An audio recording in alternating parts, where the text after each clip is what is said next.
afternoon, ladies and gentlemen. I would like to thank Steel Club for inviting me to this event. Before starting to my presentation, I would like to share the agenda first.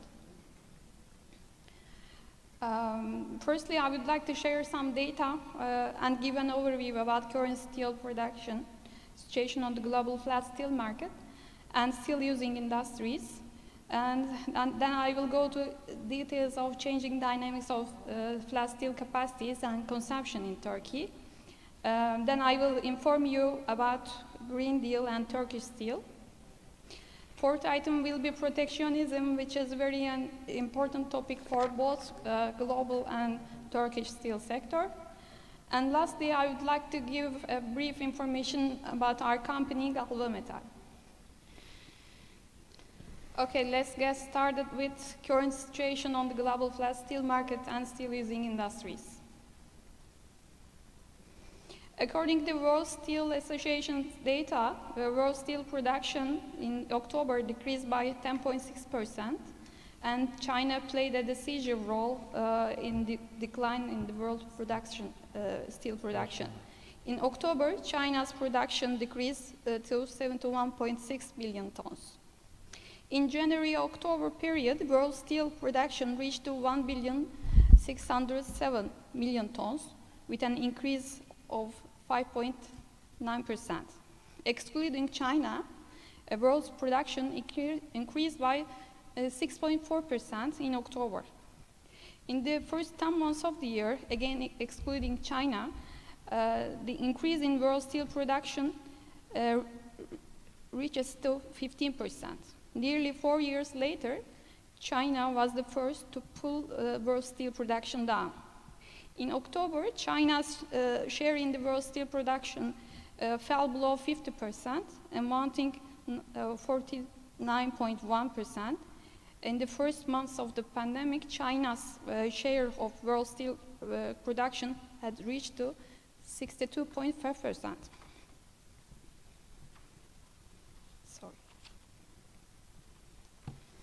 When we look at production amount of top 10 steel producing countries, only China and Iran decreased, and while all of the others increased their production in first 10 months of the year. In January-October period, among top 10 steel manufacturing countries, the highest production was seen in India, and then United States, Brazil, and Japan. Germany's production has been increased by 15.1%, and Turkey's production increased by 14.2%. Now let's make a global overview of steel sector by region and by steel using industries. According to IMF's October report, the global economy is projected to grow 5.9% in 2021 and 4.9% in 2022. The global economic recovery is continuing even as the pandemic resurges. Vaccine access and early policy support are the principal drivers of the gaps. As all of us know, China is making regulations in the iron and steel industry in line with its goal of reducing carbon emissions and reaching to zero emissions by year 2060.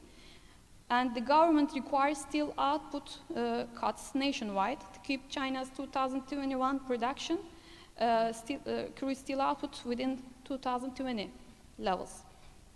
Industry sources expect China's steel output to fall further in November, as some steel mills were already operating at loss because of low capacity utilization rates and increasing energy and material prices. Additionally, steel demand has dropped faster than the pace of decline in production. Main source of this decline is low end user demand, especially in the construction sector.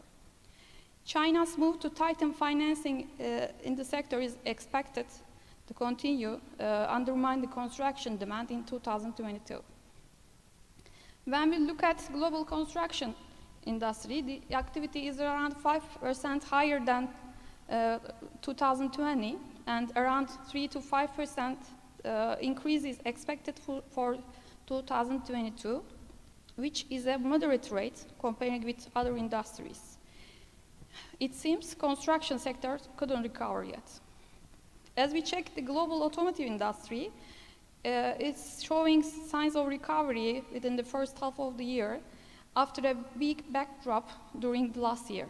Still, the market should return to normal by the second half of 2022 with the recovery of automotive industry production. The normalization of semiconductor supplies will boost car output and consequently support the normalization of steel sector demand, and then we can see a massive surge in demand and prices. The post-COVID-19 situation is moving steel prices to a different range, following a new adjustment mechanism of including additional costs and surcharges. We hope the worst economic recession is over, although growth in steel-consuming sectors will remain uncertain in within the first quarter of 2022. Another big problem is, as previous speakers mentioned, the inflation has gained around and reached record heights in many countries, which may trigger a raise in interest rates, and this might lead to decrease in demand. As is the case in all industries, the supply chain difficulties for some preliminary products will continue to be felt some time. But as far as we heard, order books for 2022 are still well filled, especially in automotive and machinery production. Now let's go into details of Turkey's place in the global steel sector. Turkish steel sector produced 3.5 million tons of crude steel with an increase of 8% in October and realized a production of 33.3 million tons with an increase of 14.2% in the January-October period.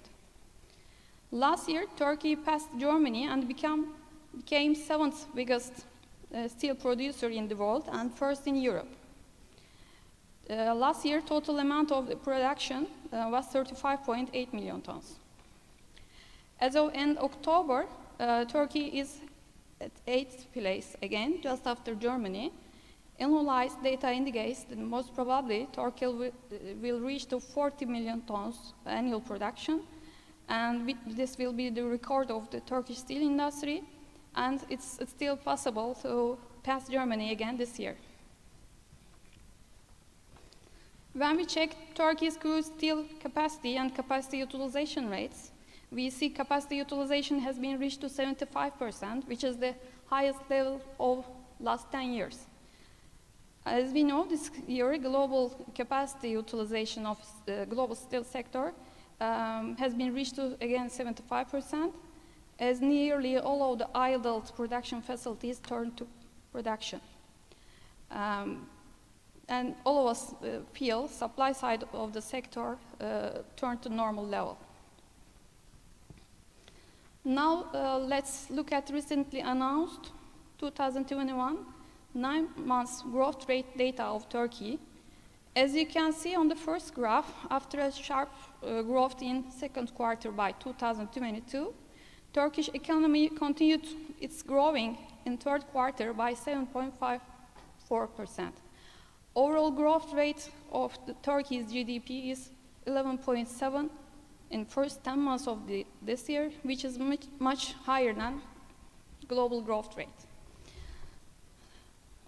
Now let's check growth rates of certain industries. Turkish steel industry grew by a huge amount, and in second quarter by 34.2%, and the growth slowed down to 5.4% in third quarter, and the average growth of the steel industry within first 9 months is 15%, which is a very good rate. Construction industry has shown a weak performance in first 2 quarters with very small growth rates and shifted to negative in third quarter, down by 6.7%. I'd like to have your attention to enormous growth rates of manufacturing and industry sectors. On the second quarter, both sectors grew by more than 40%, And in the third quarter, growing rates were 10%, and overall rate of 9 months is 20%.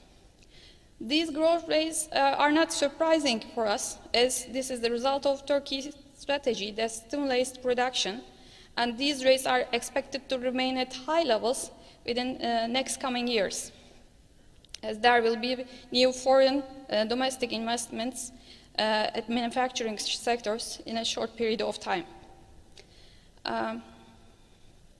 If I need to give some examples, automotive company Ford, which have already 3 plants, manufacturing plants in Turkey, has announced the largest automotive investment in Turkey with €2 billion amount, which will be finished till 2026 for the next generation electric and connected commercial vehicle projects and in Kocaeli plants, and production capacity will be increased to 650,000 units.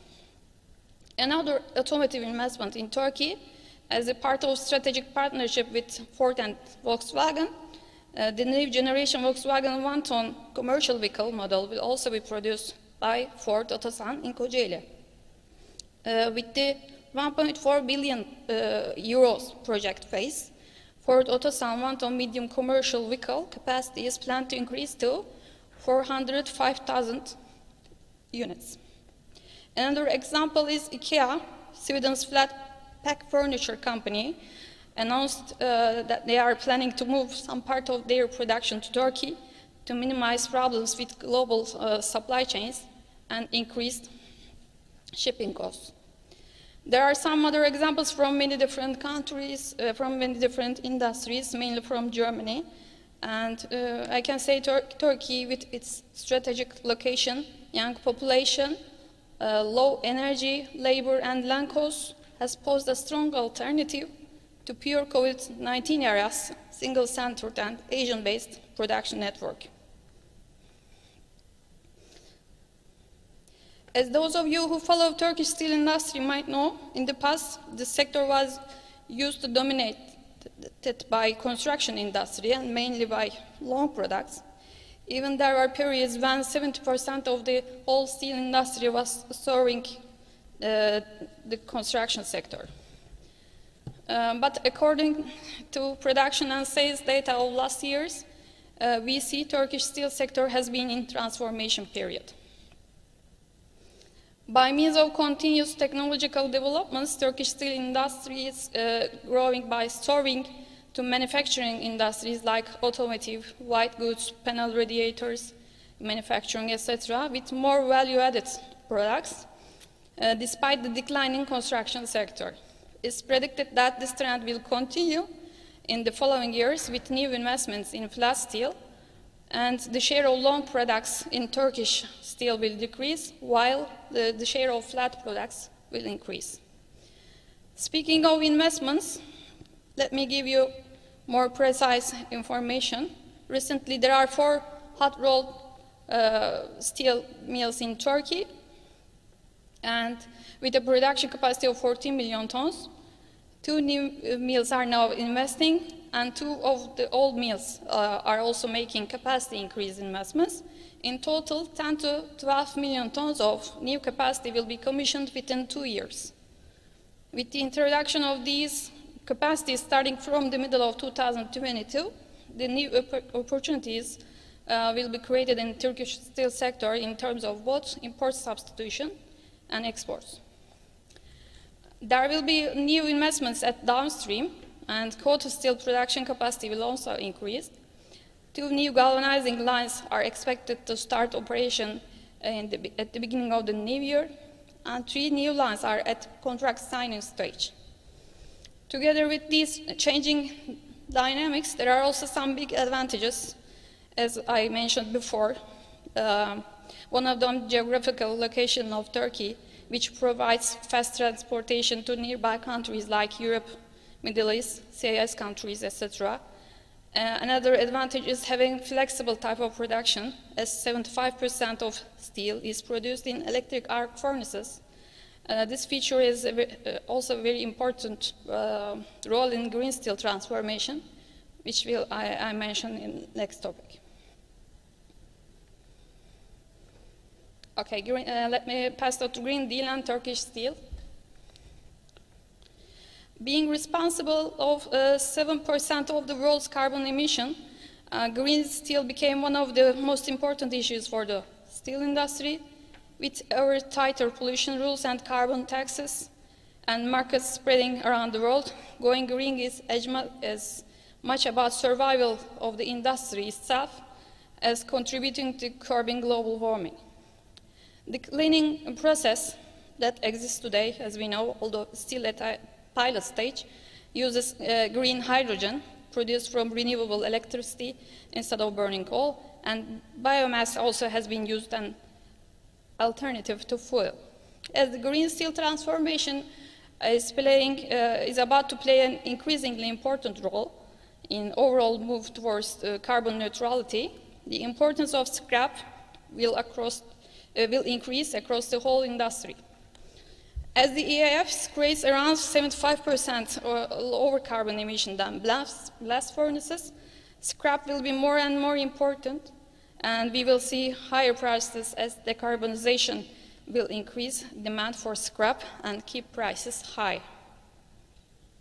Turkish flat steel sector has a big advantage as 75% of Turkish flat steel is produced in electric arc furnaces. Considering new flat steel investments will also be electric arc furnaces, this rate will increase to from 75 to 85% in 2023. As the 75% of world steel production is in blast furnaces, this is an important advantage, but it is not enough on its own. Another issue the industry is facing already is energy cost, and this will continue as green steel brings the need for clean energy. As a result of clean energy transformation investments, the share of renewable energy plants in total electricity capacity of Turkey rose to 54% as of end October of this year. Sorry, end of August this year. The leader of capacity increase was wind energy, and the second is solar energy sources. And most probably you know, our country has a high solar energy potential due to its geographical location. To support green transformation in all relevant policy areas, the Green Deal Action Plan of Turkey is approved within this year. Main actions under the action plan to reach the related goals have been determined such as limiting carbon emissions, green and circular economy, green financing, and clean economic and safe energy supply, and raising awareness regarding Green Deal. Within the scope of this plan, pilot industrial zones with zero carbon emissions will be established, and governmental incentives will be provided for green steel transformation investments to all sectors. Now let's move to another important topic, protectionism. With the pandemic, protectionism has taken a step forward all over the world. For the last 3 years, Turkish steel industry has been struggling with custom barriers, rising custom tariffs and quotas led by Turkey's biggest stakeholders, United States and European Union. These measures started in March 2018. USA had implemented additional 25% tax on steel imports for all countries. Just after this move, European Commission has been started to quota implementation, as you know. You can see some other measures taken during the last 3 years on the slide. I will not go into details of all of them. After all these quota practices and custom duties, the share of Turkish steel sector's export to Europe and United States has decreased to 35%. But with its flexible structure, the Turkish steel industry both adapted to the pandemic very quickly and was able to find solutions to export quotas by turning to alternative markets like Far East, Southeast Asia, Africa, and South America. As a result, Turkey finished year 2020 as the European leader in steel production, and continue to expand both production and exporting in 2021. When we look at recent situation, 80% of United States overall steel imports are exempted from Section 232 with the recent agreement between United States and European Commission. As one of the biggest Turkish flat steel exporters of Turkey, we think the only threat to America's national security shouldn't be Turkey being NATO ally for more than 70 years. Europe also contributes to see Turkey as a threat, being in custom union for more than 25 years, which is very unreasonable at all. The last move of European Commission was opening another anti-dumping investigation against quoted flat steel exports of Turkey and Russia in June this year. The investigation period is very meaningful, the year 2020. During pandemic, Turkish steel industry was able to continue exports to European end users, which were suffering from material shortages and high domestic prices across Europe. Due to these unfair trade barriers, it's vital for Turkish steel sector to continue investments and increase technological developments to be self-sufficient and to reduce foreign dependency. Before ending the presentation, I would like to introduce you our company, Galva Metal. Galva Metal is the biggest steel service center for coated flat steel in Turkey, has managed to become one of the fastest growing companies in Turkey in 2013, and is constantly growing and developing within the framework of a master plan. I can proudly say we do not grow in parallel with the development of the sector, but we are growing by positive differentiation. We are in a healthy growth period targeting operational excellence with an integrated process improvement approach. We have scientific, methodological, and innovative working system that prioritizes the happiness of all stakeholders. We also have a German shareholder, Wupperman Group, steel producer that has deep roots in steel production. The group was founded in 1872. We benefit from their rich experience. As the role of Turkish steel sector in the world will increase, Galva Metal's role will also expand, as this big industry will need much service done today, and we will increase our steel service capacity within 1 year by 70 to 60% by increasing number of our production lines. We make very unique products like ultra-thin, very narrow strips, smaller sheets, embossed sheets, and serving to all steel using sectors in Turkey. We export our products more than 80 countries all over the world.